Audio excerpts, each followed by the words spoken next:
नमस्कार, मैं हूं राज और आप देख रहे हैं प्योर पॉलिटिक्स। महाराष्ट्र में शरद पवार ने जो षड्यंत्र रचा था वो पूरी तरह से बेनकाब हो गया है और नाकाम हो गया है।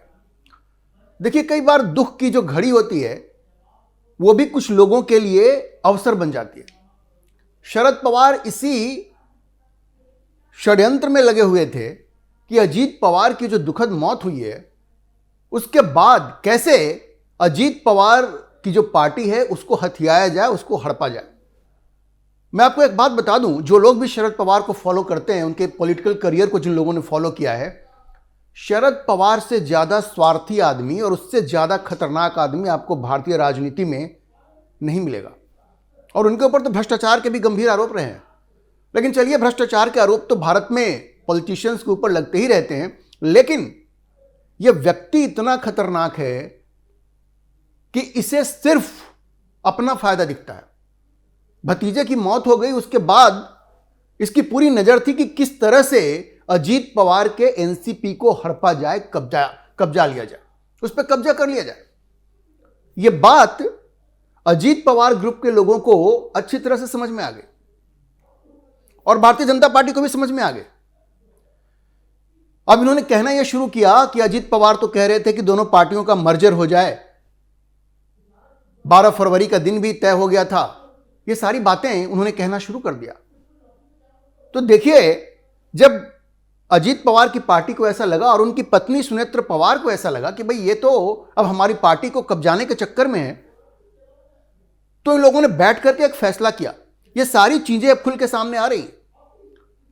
शरद पवार की मंशा अजीत पवार की पार्टी को कब्जाने की थी, तो इनके पास भी कुछ पुराने लोग हैं ना, जिन्होंने की राजनीति को काफी करीब से देखा है। इनके प्रदेश अध्यक्ष सुनील तत्कारे भी हैं, प्रफुल्ल पटेल जो केंद्र में कई बार मंत्री रह चुके हैं, बड़े बिजनेसमैन भी हैं, और छगन भुजबल, भाई वो तो शिवसेना से आए हैं, सारे तिकड़म को समझते हैं, दबंग आदमी भी हैं। तो इन लोगों ने इस चीज को भांप लिया कि अजीत पवार की मौत के बाद तुरंत ये यूनिफिकेशन की बात करना, मर्जर की बात करना, इसके पीछे मंशा कुछ और थी। मंशा थी पार्टी को हड़पना।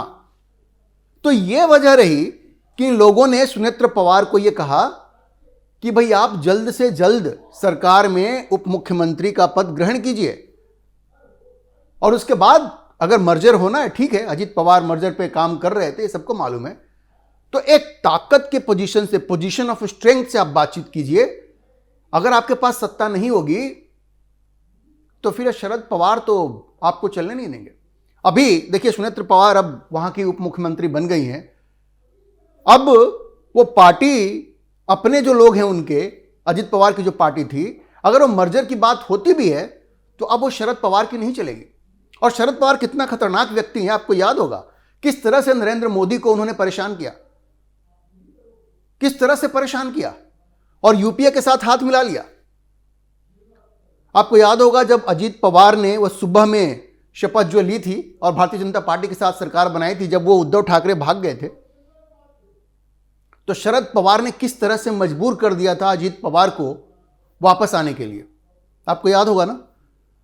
अगर सोचिए कि अगर शरद पवार के हाथ में अजीत पवार की पार्टी की कमान चली जाती तो फिर वो क्या करते। पहला काम उन्होंने यही करना था कि देवेंद्र फडणवीस की सरकार से समर्थन वापस लेना था, और ब्लैकमेलिंग शुरू हो जाती। वो देवेंद्र फडणवीस को भी ब्लैकमेल करते और नरेंद्र मोदी को भी ब्लैकमेल करते। वो ब्लैकमेल करने वाले व्यक्ति हैं। पिछली बार भी ऐसी खबरें आई थी कि जब शरद पवार की मुलाकात हुई थी नरेंद्र मोदी से, जब सरकार महाराष्ट्र में नहीं बनी थी, उद्धव ठाकरे भाग चुके थे, तो शरद पवार ने शर्त रखी थी कि हमें फाइनेंस मिनिस्ट्री चाहिए, हमें उप मुख्यमंत्री का पद चाहिए, गृह मंत्रालय चाहिए, तब जाके हम आपको सपोर्ट करेंगे। बिल्कुल ब्लैकमेलिंग वाली बात थी। लेकिन नरेंद्र मोदी ने उस वक्त मना कर दिया। अमित शाह भी उस बैठक में थे। तो ये जो ब्लैकमेलिंग जो है वो शरद पवार की एक पहचान है, और शरद पवार इस बार भी ब्लैकमेल करने की जुगाड़ भिड़ा रहे थे। लेकिन उनके इस चाल को सबने समझ लिया। प्रफुल्ल पटेल ने समझा, छगन भुजबल ने समझा, सुनील तत्कारे ने समझा, और सबसे बड़ी बात है कि भारतीय जनता पार्टी भी समझ रही थी, देवेंद्र फडणवीस भी समझ रहे थे। आप देखिए, जब अजीत पवार का अंतिम संस्कार हुआ तो खुद गृह मंत्री अमित शाह वहां गए। उन्होंने समझा कि किस तरह से डोरे डालने की कोशिश होगी, और जब सुनेत्र पवार बन गई उप मुख्यमंत्री तो शरद पवार के कैसे उनका चेहरा आप देखिए क्या हो गया। शरद पवार का अब यह कहना है कि अब तो शायद ये मर्जर होगा ही नहीं, अब ये दोनों पार्टियां एक नहीं हो सकती, क्योंकि उनको लगता है कि उधर भी खेल करने वाले लोग हैं। सुनेत्र पवार कोई, कुछ लोग समझते हैं वो राबड़ी देवी नहीं है। सुनेत्र पवार कोई राबड़ी देवी नहीं है। उनके पिता भी पॉलिटिक्स में थे, एमपी थे। वो एक पॉलिटिकल फैमिली से आती हैं, खुद राज्यसभा में थी। लोकसभा चुनाव जब वो लड़ी थी तो वैसे तो सुप्रिया सुले से हार गई थी, लेकिन उसके बाद उनको राज्यसभा भेजा गया था, तो उनके पास अच्छा खासा अनुभव है। उनको आप ऐसे दबा नहीं सकते। और उनके साथ प्रफुल्ल पटेल हैं, छगन भुजबल हैं, सुनील तत्कारे, ये सारे लोग हैं। तो शरद पवार को ऐसा लगा कि भाई हमारे हाथ से तो अब बाजी निकल गई है, और अब उन्होंने रोना धोना शुरू कर दिया। उन्होंने कहना शुरू कर दिया कि भाई देखिए, पिछले 4 महीने से तो ये बातचीत चल रही थी, अजीत पवार, जयंत पाटिल, शशिकांत शिंदे, ये सब लोग बैठ करके ये दोनों पार्टियों के मर्जर की बात कर रहे थे। अब ये एक दुर्भाग्यपूर्ण घटना हो गई है, लेकिन ऐसा लगता है कि अब ये हो नहीं पाएगा, अब ये मर्जर नहीं हो पाएगा। भाई आपको ऐसा क्यों लगता है? क्योंकि वो उप मुख्यमंत्री बन गई। भाई उप मुख्यमंत्री बनना उनका अधिकार है। भारतीय जनता पार्टी ने भी कहा कि हम इनके साथ खड़े हैं, और जो भी डिसीजन अजीत पवार की पार्टी लेगी हम उसके साथ रहेंगे। अच्छा देखिए, जैसा मैंने आपको कहा कि अगर अजीत पवार की पार्टी का कंट्रोल भी अगर शरद पवार के साथ पास चला जाता तो पहला काम उनको यही करना था कि वो देवेंद्र फडणवीस को ब्लैकमेल करना शुरू कर देते। एक तो एकनाथ शिंदे है ही जो बात बात पे ब्लैकमेल करते रहते हैं, लेकिन भारतीय जनता पार्टी के पास अजीत पवार की पार्टी का साथ था। लेकिन शरद पवार के हाथ में अगर कंट्रोल चला जाता अजीत पवार की पार्टी का, तो सोचिए कि देवेंद्र फडणवीस के लिए कैसी मुश्किल की स्थिति पैदा हो जाती। एक तरफ एकनाथ शिंदे ब्लैकमेल कर रहे हैं और एक तरफ शरद पवार ब्लैकमेल करने लगते। यह व्यक्ति बहुत बड़ा ब्लैकमेलिंग का एक्सपर्ट है, ये आप जान लीजिए। तो अब जो अजीत पवार गुट की जो पार्टी है, उसके जो अध्यक्ष हैं, स्टेट प्रेसिडेंट है और लोकसभा के एमपी में सुनील तत्कारे, उन्होंने रविवार को तो बड़ा स्पष्ट कह दिया। रविवार को उन्होंने कह दिया कि भाई हम भारतीय जनता पार्टी के नेतृत्व वाली एनडीए के हिस्सा हैं और हम हिस्सा रहेंगे, और जो रास्ता अजीत पवार ने दिखाया है हम उसी पे चलेंगे। इसका मतलब क्या है? इसका मतलब यह है कि शरद पवार की अगर कोई ऐसी मंशा थी कि वो देवेंद्र फडणवीस और नरेंद्र मोदी को ब्लैकमेल कर पाते, तो उन्होंने बिल्कुल उस पर ठंडा पानी डाल दिया। उन्होंने बड़ा स्पष्ट कर दिया है कि इस बात की कोई संभावना नहीं है, इस बात की कोई संभावना नहीं है, ना तो हम देवेंद्र फडणवीस से अलग हो सकते हैं और ना ही नरेंद्र मोदी से। अब देखिए, एक बार जब आइडियोलॉजिकल क्लियरेंस हो गई, बिल्कुल एकदम स्पष्टता आ गई कि भाई किसी भी हाल में देवेंद्र फडणवीस या नरेंद्र मोदी के खिलाफ ये नहीं जाएंगे, अब एक पोजीशन ऑफ स्ट्रेंथ से सुनेत्र पवार मर्जर पे बातचीत कर सकती हैं शरद पवार के साथ। लेकिन शरद पवार अब कुछ कर नहीं पाएंगे। अगर अब ये बार बार ये सवाल उठाया जा रहा है कि भाई इतनी जल्दी पति की मौत हो गई और पत्नी मुख्यमंत्री बन गई। भाई बात यह है कि यह कोई पहली बार हुआ है क्या? राजीव गांधी कैसे प्रधानमंत्री बने थे?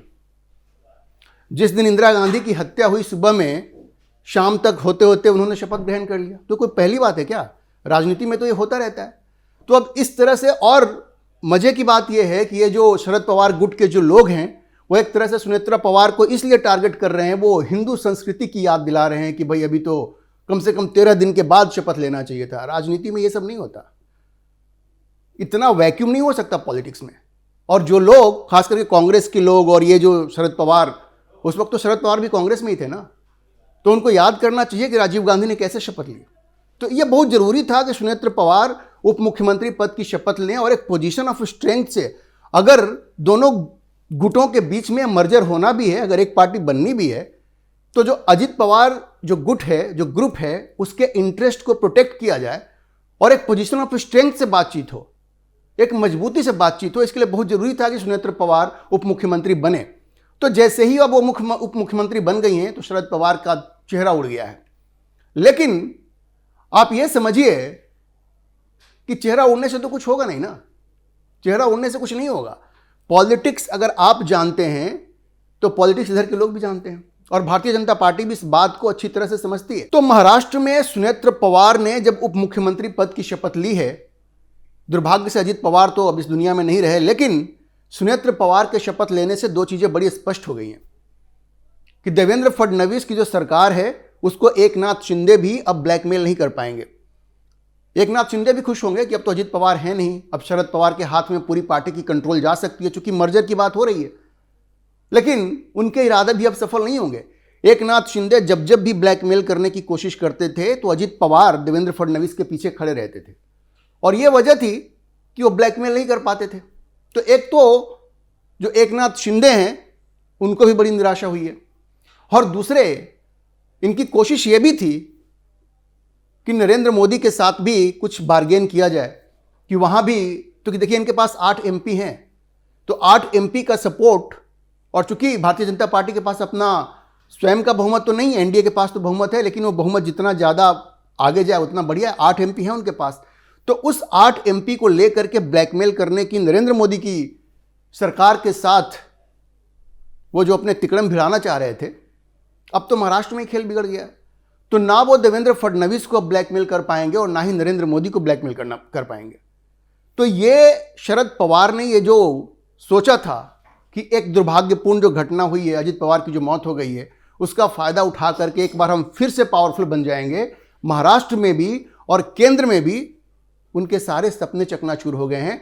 सुनेत्र पवार उप मुख्यमंत्री बन गई हैं। अब खबर यह है कि उनके बेटे को, पार्थ को, वो चूंकि राज्यसभा की मेंबर थी, उनकी जगह पे उनको भेजा जाएगा राज्यसभा, और उसके बाद किसी को प्रेसिडेंट बनाया जाएगा। अभी वो बातें चलेंगी, और मैं ये नहीं कह रहा हूं कि मर्जर नहीं हो सकता, मर्जर हो सकता है, हो भी सकता है, लेकिन अब कम से कम ये नहीं होगा कि सुनेत्र पवार को या अजित पवार गुट को शरद पवार दबा देंगे ना, ये नहीं हो पाएगा।